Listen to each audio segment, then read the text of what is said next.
It seems that transportation of any kind, balloons, flying, walking, stair climbing, train travel, is not going well for anybody in the Biden administration. The chemical disaster in Ohio showed an even bigger leadership disaster. When it happened, Secretary Pete was preaching about checking the box construction crews on building a workforce that reflects the community. I guess Bob the Builder isn't welcome anymore.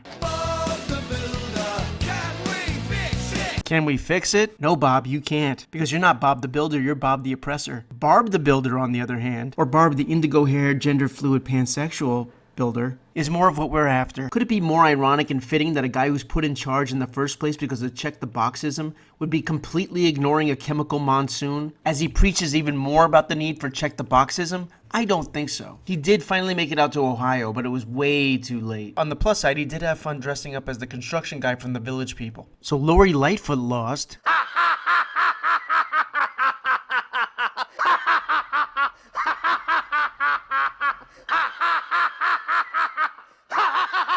And her loss proves one thing.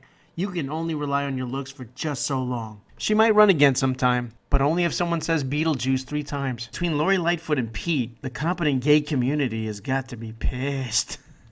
There are brilliant gay people, but yeah, these ain't it. Might have been best for everybody if they just stayed in the closet. But wait!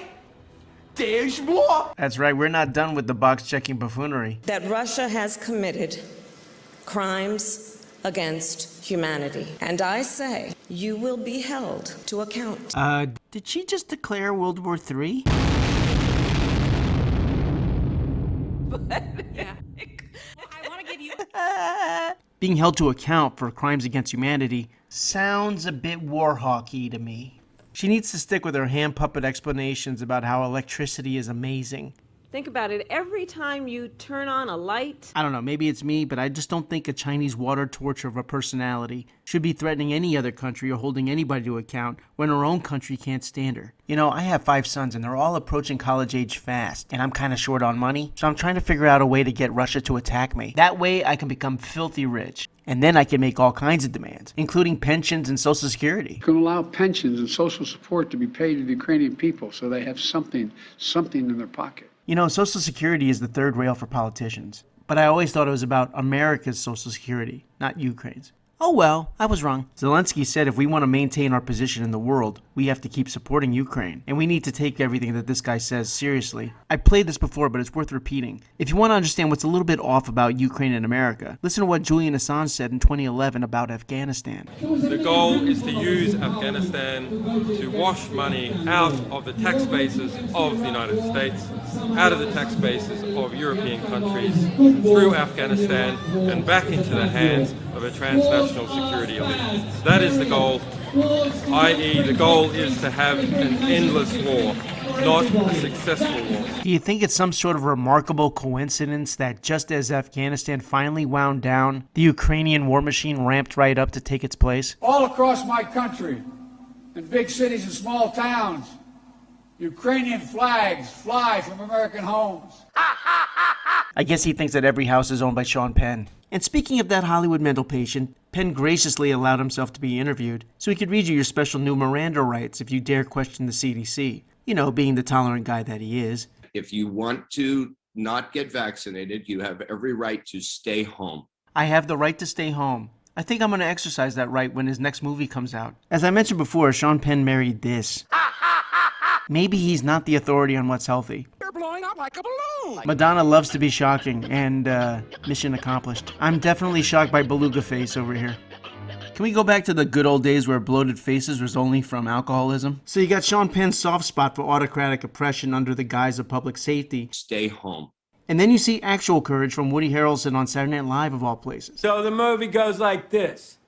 The biggest drug cartels in the world get together and buy up all the media and all the politicians and force all the people in the world to stay locked in their homes, and people can only come out if they take the cartel's drugs and keep taking them over and over. Okay, so he couldn't make Saturday Night Live funny. I mean, no one can these days. But it is interesting because it's courageous. And notice the NBC studio crowd is dead quiet. From that reaction, you would think there were no mandates, or lockdowns, or studies showing that getting COVID is actually more effective than getting the vaccine. Which is not a new thought. I forget where I once heard it. She really has the flu.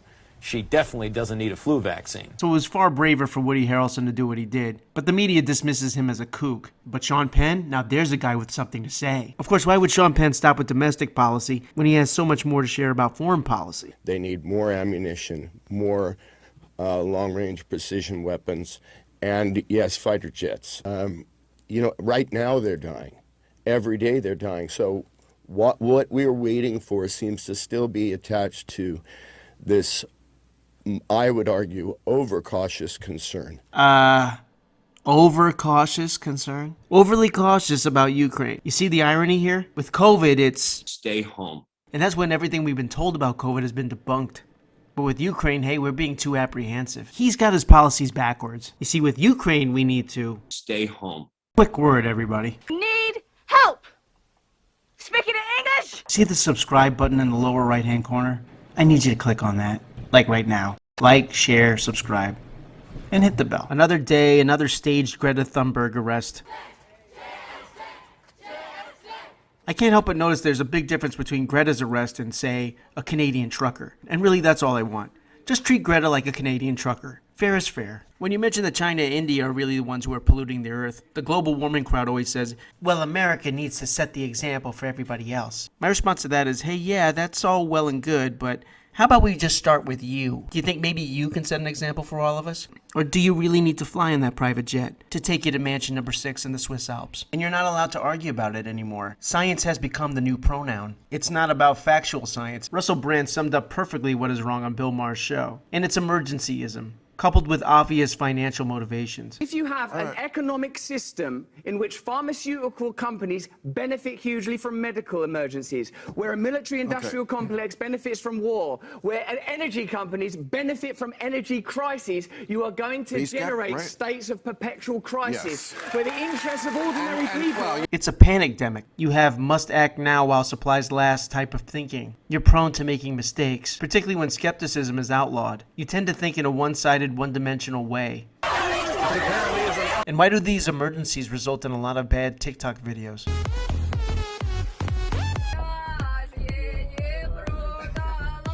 As a society, I don't think we can afford another TikTok emergency. Thanks for watching, everybody. Be sure to like, comment, subscribe. Feel free to pass around to anybody you think might like my content. And I'll see you the next time. Thanks.